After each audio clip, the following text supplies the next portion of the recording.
안녕하십니까. 발달장애인들을 위한 보다 핫한 뉴스를 전해드리는 보다TV 뉴스의 박은모입니다. 우리 주변에는 언어 소통에 어려움을 겪는 장애인들이 참 많이 있습니다. 청각장애뿐만 아니라 발달장애, 지적장애, 자폐, 그리고 시각장애 등 여러 유형의 장애인들이 서로 의사소통이 되지 않아서 어려움을 겪고 있다고 하는데요. 자, 관련 소식은 류승철 기자가 준비하셨죠? 네, 그렇습니다. 우리나라에는 언어 소통에 어려움을 겪는 장애인이 많다고 합니다. 청각이나 언어 장애뿐 아니라 발달 장애인들도 의사소통에 어려움이 많은데요. 우리에게 소통이 왜 중요한지 생각해보는 영상을 준비해 보았는데요. 먼저 보시고 이야기 나누시죠. 발달 장애인 권리 보장 및 지원에 관한 법률 제10조. 국가와 지방자치단체는 발달 장애인의 권리와 의무에 중대한 영향을 미치는 법령과 각종 복지 지원 등 중요한 정책 정보를 발달 장애인이 이해하기 쉬운 형태로 작성하여 배포하여야 한다. 하지만 실제 발달 장애인들이 접하는 정책 정보들은 어렵고 멀게 느껴집니다. 발달 장애인 개인 특성에 맞춘 복지 서비스는 무엇이 있고 어떻게 이용할 수 있는지 꼼꼼하게 확인하는 것도 쉽지 않습니다. 제대로 된 소통이 어려운 거죠. 발달 장애인들의 의사소통법은 다양합니다. 감정과 생각을 말로 전하는데 한계가 있는 경우도 있고 복합적인 장애로 듣거나 말하는데 어려움을 겪는 발달 장애인도 있습니다. 또 손짓이나 몸짓으로 비언어적인 표현을 하는 경우도 있죠. 현재 의사소통에 어려움을 느끼는 장애인은 서울시에만 17만 6천 명에 달합니다. 모두가 소통 가능한 환경 어떻게 만들어야 할까요? 네, 의사소통에 어려움을 겪는 장애인이 17만 명이나 된다니 좀 놀랍기도 한데요. 요즘 발달장애인 개인별 지원 계획이 중요하다는 말을 많이 합니다.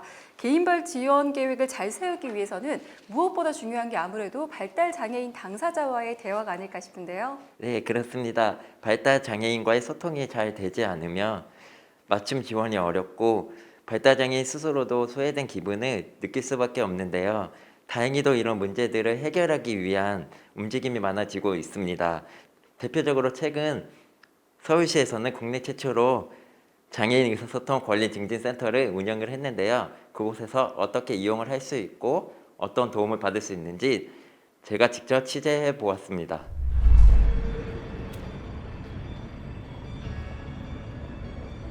저는 지금 의사소통에 어려운 많은 장애인들을 위한 국내 최초 의사소통 권리 증진센터 앞에 나와 있는데요. 한번 들어가 보도록 하겠습니다.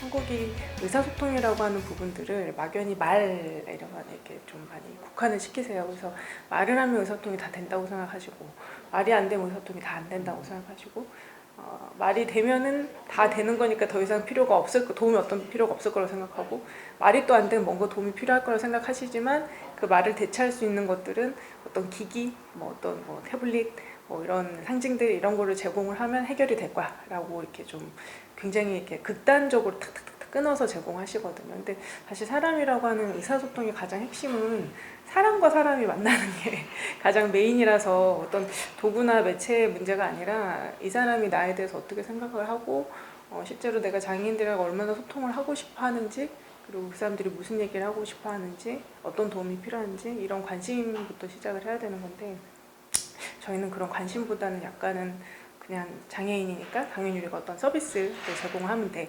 그러니까 기기를 주면 돼. 또는 어떤 상징을 주면 돼.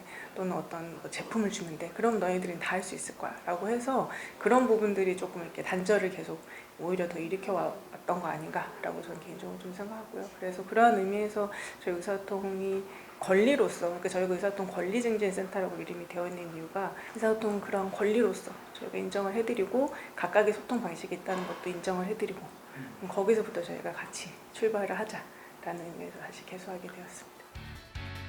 안녕하세요. 이름이 뭐예요? 유승철이요. 유승철. 그래서 제가 직접 이용을 해 보았습니다. 처음 센터에 들어서면 먼저 접수를 하게 됩니다. 생년월일이 어떻게 되셔? 나는데 접수가 완료되면 초기 상담을 받을 수 있는데요. 여기 중에서 먹을 수 있는 게 뭘까요? 음식에 해당되는 건 무엇이 있을까요? 음식. 네. 오, 네. 이때 장애인 개인의 특성에 맞춰 다양한 방법으로 소통을 합니다.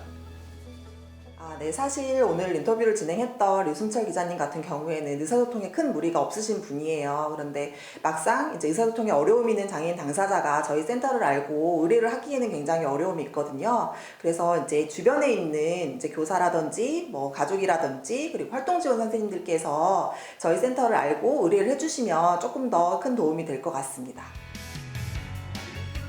이렇게 개인의 특성에 맞게 초기 상담을 한 뒤 발달 장애인의 지원 사항을 꼼꼼히 확인하고 당사자에게 꼭 필요한 기관을 연결해 줍니다.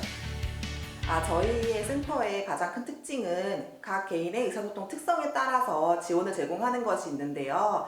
우선은 저희 센터에 오셨을 때 이제 그분의 의사소통 방식이라든지 특성이라든지 어느 정도의 지금 의사소통을 하고 있는지를 파악을 한 뒤에 그 진단평가를 한 내용을 이제 연계할 수 있는 기관에 그 정보도 함께 드리면서 그 나중에 어떤 서비스를 받고 있는지 그리고 그 서비스를 통해서 어떤 발전이 있는지를 끝까지 이제 저희가 추적 관리를 하는 서비스를 제공을 하고 있습니다. 모든 장애인분들이 소통할 수 있는 그래서 모든 사람들이 존중받을 수 있고 장애인 당사자가 결정권을 갖는 사회를 만드는 게 목표로 갖고 있는 가장 큰 목표입니다. 네, 잘 봤습니다. 그동안 어떻게 지원을 받아야 되고 어디에서 지원을 받아야 되는지 몰라서 지원을 받지 못하는 분들이 많았습니다. 의사소통 권리증진센터를 통해서 이런 답답함이 조금은 해결될 수 있지 않을까 싶은데요. 네, 맞습니다. 이번 취재를 통해 소통의 중요성을 다시 한번 깨닫게 되었는데요. 소통만 원활하게 잘 되어도 우리 발달장애인들이 누릴 수 있는 혜택이 훨씬 많아집니다. 이제 막 센터가 만들어져서 앞으로 가야 할 길이 참 많은데요. 더 좋은 서비스와 원활한 소통을 위해서는 보다 많은 장애인들의 센터를 이용하는 것이 중요합니다. 지금은 서울시에서 처음으로 시도하는 사업이지만 많은 장애인들에게 충분히 도움이 되고 계속 발전한다면 서울시뿐 아니라 다른 지역에서도 소통이 어려운 장애인들을 위한 기관이 많이 만들어질 것이라고 믿습니다. 네, 소통이 어려운 발달장애인들을 위한 반가운 소식 잘 들었습니다. 류 기자 수고하셨습니다.